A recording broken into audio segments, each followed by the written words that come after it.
تم نے اپنی کسی کتاب میں یہ لکھا ہے کہ نبی کریم صلی اللہ علیہ وسلم کی ولادت مبارکہ کا ذکر کرنا ایسے ہی ہے کہ جیسے یہودی اپنے ایک مصنوعی خدا کنیا کی عبادت کرتے ہیں۔ یہود یا ہنود انہوں نے اپنا ایک معبود بنا رکھا ہے جس کا نام ہے کنیا۔ کہتے ہیں جس طرح اپنے کنیا کا وہ جنم دن مناتے ہیں اور اس کا نام رکھتے ہیں جنم اشٹمی کنیا، تو کیا تم اسی طرح نبی پاک صلی اللہ علیہ وسلم کی ولادت کے ذکر کو ان کی طرح سمجھتے ہو؟ کیا تم نے کسی کتاب کے اندر یہ بات لکھی ہے؟ الجواب ھذا ایضا من افتراء الدجاجلۃ المبتدئین علینا وعلی اکابرنا وقد بینا سابقا ان ذکرہ علیہ السلام من احسن المندوبات وافضل المستحبات فکیف یظن بمسلم ان یقول معاذ اللہ ان ذکر الولادت الشریفۃ مشابہ بفعل الکفار۔ حضرت فرماتے ہیں کہ یہ بھی اہل بدعت کا ہمارے اوپر بہتان ہے۔ ہم گزشتہ یہ بات عرض کر چکے ہیں کہ حضور اکرم صلی اللہ علیہ وسلم کی ولادت مبارکہ کا ذکر کرنا یہ بہت بڑی عبادت ہے، تو جس کو ہم عبادت کہتے ہیں اس کو یہود کے فعل کے مشابہ کیسے کہہ سکتے ہیں؟ تو یہ ان لوگوں نے ہمارے اوپر الزام لگایا ہے اور ہمارے اوپر بہتان لگایا ہے۔ اصل مسئلہ کیا ہے کہ حضرت مولانا رشید احمد گنگوہی رحمہ اللہ تعالیٰ سے کسی نے سوال کیا ہے اور حضرت نے جواب دیا ہے، اور یہ ساری بات حضرت سہارنپوری رحمۃ اللہ علیہ فرماتے ہیں کہ میں نے اپنی کتاب براہین قاطعہ کے اندر یہ لکھ دی ہے۔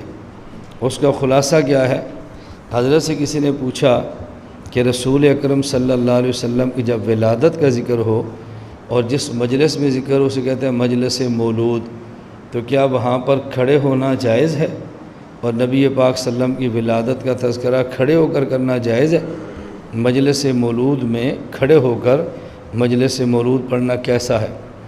اس کا جواب حضرت گنگوئی رحمۃ اللہ علیہ نے دیا ہے کہ جو لوگ ہمارے ہاں مجلس مولود کرتے ہیں اور وہاں کھڑے ہوتے ہیں وہ اس کی وجہ یہ بیان کرتے ہیں کہ مجلس میلاد اور مجلس مولود میں عالم ارواح سے نبی کریم صلی اللہ علیہ وسلم کی روح عالم دنیا عالم شہادت میں آ جاتی ہے، اور ہم کھڑے ہوتے ہیں رسول اکرم صلی اللہ علیہ وسلم کی روح کی آمد کے اعزاز میں، تو وہ لوگ مجلس مولود میں کھڑے ہو کر مجلس پڑھنے کی وجہ یہ بیان کرتے ہیں کہ حضور پاک صلی اللہ علیہ وسلم کی مبارک روح آ گئی ہے۔ اس پر حضرت فرماتے ہیں کہ دیکھیں ہمارے ہاں یہ مشابہ یا تو مجوسیوں کے ہے اور یا یہ مشابہ روافض اور شیعہ کے ہے۔ کیوں؟ مجوسی اپنا ایک خدا بناتے ہیں جس کا نام ہے وہ کنیا رکھتے ہیں، اور وہ کہتے ہیں کہ جس دن ہمارا یہ کنیا پیدا ہوا تھا اس کی تاریخ یہ ہے، اور ہر سال جب اس کی تاریخ آتی ہے تو اس پر یہ لوگ سارے کام ایسے کرتے ہیں جیسے حقیقتاً بچے کی پیدائش پہ کیے جائے۔ جب کسی گھر میں بچہ پیدا ہو تو بچہ کے پیدا ہونے پر جو خوشی کے افعال کیے جاتے ہیں مجوس یہ ساری رسمیں ادا کرتے ہیں حقیقتاً پیدائش کی طرح۔ تو وہ کہتے ہیں اگر آپ اس طرح کرتے ہیں جیسے مجوسی کرتے ہیں تو مجوسی کو مشابہ ہو گیا کہ مجوسی سارے وہ کام کرتے ہیں جیسے بچے کی پیدائش پہ کیے جاتے ہیں۔ اور اسی طرح ہمارے ہندوستان میں روافض ہیں کہ وہ عاشوراء کے دن حضرت حسین اور ان کے ساتھ اور جو حضرات شہید ہوئے تھے ان کی شہادت کے دن ماتم کرنے کے لیے عاشوراء کے دن وہ سارے کام ایسے کرتے ہیں جیسے حقیقتاً میت کے ساتھ کیے جاتے ہیں، کہ وہ اس دن ایسا کرتے ہیں کہ ناش بناتے ہیں، مصنوعی ناش بناتے ہیں، اس کو کفن دیتے ہیں، اس پہ خون لگاتے ہیں، وہاں پہ فتح کے جھنڈے گاڑتے ہیں، وہاں پہ آلات حرب رکھتے ہیں اور پھر اس کا جنازہ پڑھتے ہیں اور اس کو قبر میں دفن کرتے ہیں۔ تو جیسے حقیقی میت کے ساتھ کیا جاتا ہے ایسے ہمارے ہاں روافض کرتے ہیں۔ تو اگر نبی پاک صلی اللہ علیہ وسلم کی ولادت کا تذکرہ کرتے ہوئے آپ ایسے کریں جیسے حقیقی ولادت کے ساتھ کیا جاتا ہے تو یہ ایسے ہے جیسے روافض کرتے ہیں۔ تو یا یہ مشابہ مجوس کے ہے، وہ کنیا کا جنم مناتے ہیں تو ایسے کرتے ہیں، اور یا یہ مشابہ روافض کے ہیں کہ جب وہ حضرت حسین کا عاشوراء کا دن مناتے ہیں تو پھر وہ ایسے کرتے ہیں۔ اور حضرت فرماتے ہیں کہ جو لوگ کھڑے ہونے کے قائل ہیں وہ قیام کی وجہ یہی بیان کرتے ہیں کہ رسول اکرم صلی اللہ علیہ وسلم کی ولادت کے وقت ظاہر ہے پیغمبر کی روح پیغمبر کے جسم میں آئی ہے، اور جسم اور روح دونوں پیدا ہوئے ہیں، تو نبی پاک صلی اللہ علیہ وسلم کی جب ولادت ہوئی ہے تو آپ کی روح بھی ساتھ تھی، اس موقع پر ہم روح کی عظمت میں کھڑے ہوتے ہیں۔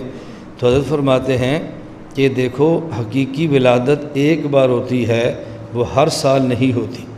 اگر اس تمہاری دلیل کو مان لیا جائے کہ ولادت حقیقیہ ہو تو تعظیماً کھڑے ہو جانا چاہیے، تو یہ ولادت ایک بار ہوتی ہے، ہر سال تو نہیں ہوتی۔ ولادت ایک بار ہوئی اور آپ نے اس کا تذکرہ ہر سال کیا، تو یہ ایسی ہے جیسے مجوسی اپنے معبود کنیا کی ولادت پر کریں، یا ایسی ہے جیسے روافض یوم عاشوراء حضرت حسین کے ماتم پر کریں۔ تو ولادت ایک بار ہوتی ہے، بار بار تو نہیں ہوتی۔ تو ہمارے حضرت نے یہ لکھا ہے، یہ نہیں فرمایا کہ نبی پاک صلی اللہ علیہ وسلم کا اگر ذکر مبارک کیا جائے تو کھڑے ہونا ناجائز ہے۔ اب دیکھو میں اس دور میں اس کی عام سی مثال دیتا ہوں کہ جب کوئی مجلس ہو اور رسول اکرم صلی اللہ علیہ وسلم کی مبارک نعت پڑھی جائے تو ہمارے ہاں نعت پڑھنے والا کبھی بیٹھ کے پڑھتا ہے، کبھی کھڑے ہو کے پڑھتا ہے۔ اگر بیٹھ کے پڑھے ہمیں تب بھی اعتراض نہیں ہے، کھڑے ہو کر پڑھے ہمیں تب بھی اعتراض نہیں ہے۔ بیٹھ کر پڑھنا بھی جائز اور کھڑے ہو کر پڑھنا بھی۔ ہاں جب وہ نعت شریف شروع کرے اور یہ کہ آپ کھڑے ہو جو حضور کی روح آ گئی ہے تو یہ بات غلط ہے۔ بغیر اس عقیدے کے ویسے کھڑے ہو کر پڑھ لیں تو اس میں کوئی حرج کی بات نہیں ہے۔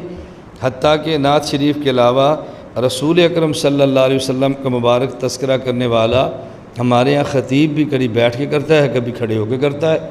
لیکن وہ کہ جی آپ سب بیٹھے ہیں، اب کھڑے ہو جو میں درود پڑھنے لگا حضور آگے ہیں، یہ بات غلط ہے، ہم اس کے قائل نہیں ہیں۔ اس لیے حضرت فرماتے ہیں ہمارے اوپر بہتان اور افتراء ہے ہم مجلس میلاد میں رسول اللہ صلی اللہ علیہ وسلم کا ذکر ولادت کھڑے ہو کر لیں تب بھی ہمارے یہاں گناہ نہیں ہے، اور بیٹھ کر لیں تب بھی گناہ نہیں ہے۔ جیسا مناسب مقام ویسا ولادت کا تذکرہ کرنا کوئی حرج کی بات نہیں ہے۔